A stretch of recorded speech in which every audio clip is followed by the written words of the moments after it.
바로마을 TV.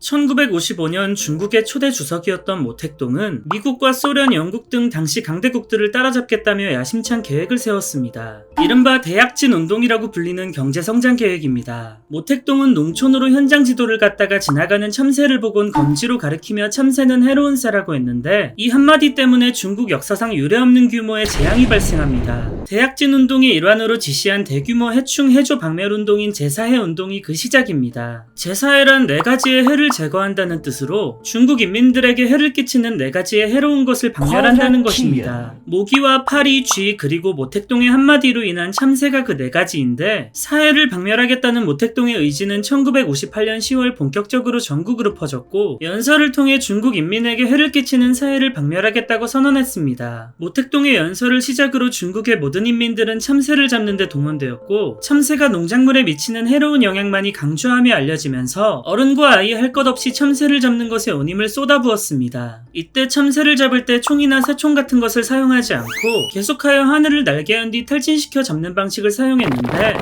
새총이나 잠자리채는 참새를 잡기엔 너무도 비효율적이었고, 총을 지급하기엔 내전 및 치안 불안 등의 문제 때문에 지급되지 않았습니다. 그럼에도 엄청난 인구를 보유한 중국은 인력 하나로 밀어붙였고, 상하이에서 단 한 차례의 박멸운동으로 파리 49톤, 쥐 93만 마리, 바퀴벌레 1톤, 그리고 참새 136만 마리를 제거했다고 보고했습니다. 1958년 한 해 동안만 2억 1천만 마리의 참새가 학살당해 거의 멸종 직전까지 갔는데, 이것은 재앙의 서막이었습니다. 참새의 개체수가 줄어들면서 자연스레 참새의 먹이인 애벌레와 메뚜기 등 각종 해충의 개체수가 폭발적으로 증가했고, 중국 역사에 남을 대흉년이 발생한 것입니다. 공식 발표만 2천만 명에 최대 4,500만 명 이상의 굶어 죽는 사람이 발생했는데, 그 당시 우리나라 인구 전체가 3천만 명 정도였다고 합니다. 결국 사태의 심각성을 지나치게 늦게 파악한 중국은 소련에게 겨우 빌어 연해주에서 20만 마리의 참새를 다시 공수해왔습니다. 이후 모택동에게 참모들이 참새 박멸 운동을 계속할 거냐고 물어봤는데, 모택동의 대답은 됐어 한마디였습니다.